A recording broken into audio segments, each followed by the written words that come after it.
याद करिए, यही समाजवादी पार्टी थी, यही समाजवादी पार्टी थी जिसने बाबा साहब भीमराव अंबेडकर जी के नाम पर बनाए गए मेडिकल कॉलेजेस का नाम बदल डाला था, उनके नाम पर बनाई हुई संस्थाओं का नाम बदल डाला था।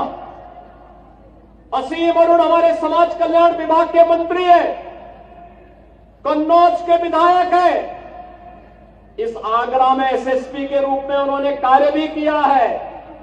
और जब इन्होंने मुझे जानकारी दी कि समाजवादी पार्टी ने पाप किया था, मैंने कहा उसी कन्नौज में जाकर के फिर से वहां के गवर्नमेंट मेडिकल कॉलेज का नामकरण बाबा साहब के नाम पर करेंगे। और बहनों और भाइयों, मुझे प्रसन्नता है कि हमारी सरकार ने बाबा साहब के नाम पर फिर से उस स्मारक, वहां पर उस मेडिकल कॉलेज का नामकरण किया। बाबा साहब का महापरिनिर्वाण 6 दिसंबर 1956 को हुआ था। कांग्रेस ने दिल्ली में बाबा साहब का स्मारक नहीं बनने दिया, नहीं बनने दिया। कांग्रेस जब भी आई स्मारक बनाने की मांग होती रही, लेकिन कांग्रेस ने कभी भी स्मारक नहीं बनने दिया। बाबा साहब को भारत रत्न नहीं देने दिया। कांग्रेस की पीढ़ियों के लिए तमाम कांग्रेस के नेहरू गांधी परिवार के सदस्यों के लिए 50-50 एकड़ के स्मारक बनाए गए, लेकिन बाबा साहब के नाम पर 1 इंच जमीन भी उन्होंने कांग्रेस ने दिल्ली में नहीं देने दी गई।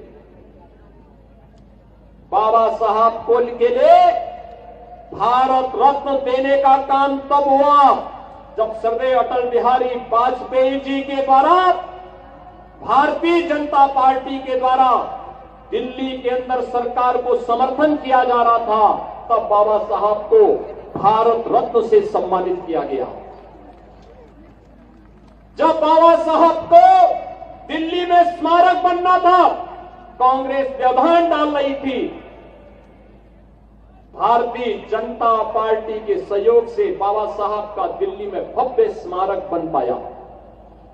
बाबा साहब की जन्मभूमि मऊ मध्य प्रदेश हो, बाबा साहब के द्वारा उच्च शिक्षा इंग्लैंड के जिस भवन में ली गई थी, इंग्लैंड के उस भवन को बाबा साहब के स्मारक के साथ साथ भारत से जाने वाले अनुसूचित जाति जनजाति के छात्रों के लिए उच्च शिक्षा का अध्ययन का केंद्र बनाने और स्कॉलरशिप की व्यवस्था ये प्रधानमंत्री मोदी जी के द्वारा किया गया। नागपुर में बाबा साहब की दीक्षा भूमि में भव्य स्मारक बनाने का काम प्रधानमंत्री मोदी जी के नेतृत्व में भारतीय जनता पार्टी ने की। बाबा साहब की चैत्य भूमि मुंबई में भव्य स्मारक बनाने का काम ये भारतीय जनता पार्टी ने मोदी जी के नेतृत्व में किया है। मोदी जी के नेतृत्व में पंच तीर्थ बाबा साहब के नाम पर बनाने का काम किया है।